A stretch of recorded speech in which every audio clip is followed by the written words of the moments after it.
السلام علیکم پیارے بچوں، آج کی ہماری کہانی کا نام ہے گدھا بنا شیر۔ کسی وقت کی بات ہے، کسی جنگل سے ایک گدھا گزر رہا ہوتا ہے۔ وہ راستے میں اس گدھے کو ایک شیر کی کھال نظر آتی ہے۔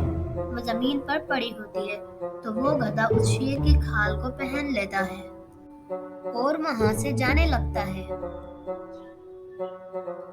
پھر وہ ایک تالاب کے پاس پہنچتا ہے اور اس میں اپنا سایہ دیکھنے لگتا ہے۔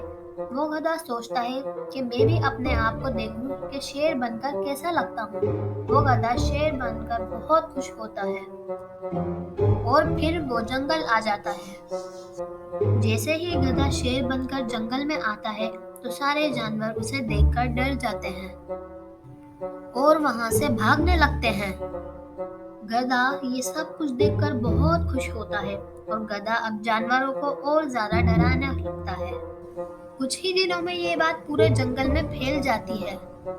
ایک دن ایک لومڑی جنگل سے گزر رہی ہوتی ہے تو وہی گدھا شیر بن کر اس لومڑی کے سامنے آ جاتا ہے۔ لومڑی اس شیر کو دیکھ کر بہت زیادہ ڈر گئی اور شیر سے اپنی زندگی کی بھیک مانگنے لگی اور کہنے لگی، راجا صاحب مجھے چھوڑ دو، مجھے جانے دو، پلیز مجھے کھانا مت راجا صاحب۔ تو گدھا کہتا ہے، آئندہ کے بعد میرے سامنے آئی تو تم زندہ نہیں بچو گی، سمجھ آئی؟ وہ لومڑی اس گدھے کو کہتی ہے کہ شکریہ راجا صاحب، آپ نے میری جان بخش دی، اور وہاں سے جانے لگتی ہے۔ گدھا سب جانوروں کو اور ڈرانے کی سوچتا ہے تو وہ کہتا ہے کہ کیوں نہ میں شیر کی طرح دہاڑوں، تو ہو سکتا ہے کہ یہ سب جانور مجھ سے اور ڈرے ہیں۔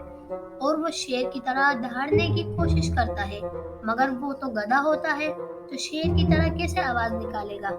جیسے ہی وہ دہاڑنے لگتا ہے تو اس کی آواز گدھے جیسی ہی نکلتی ہے اور اس کی آواز سن کر سارے جانور اس گدھے کے پاس آ جاتے ہیں اور اس پر بہت زور زور سے ہنسنے لگتے ہیں اور اس گدھے کو کہتے ہیں کہ آئندہ تم نے کسی جانور کو ڈرانے کی کوشش کی تو ہم تمہارے ساتھ اچھا نہیں کریں گے۔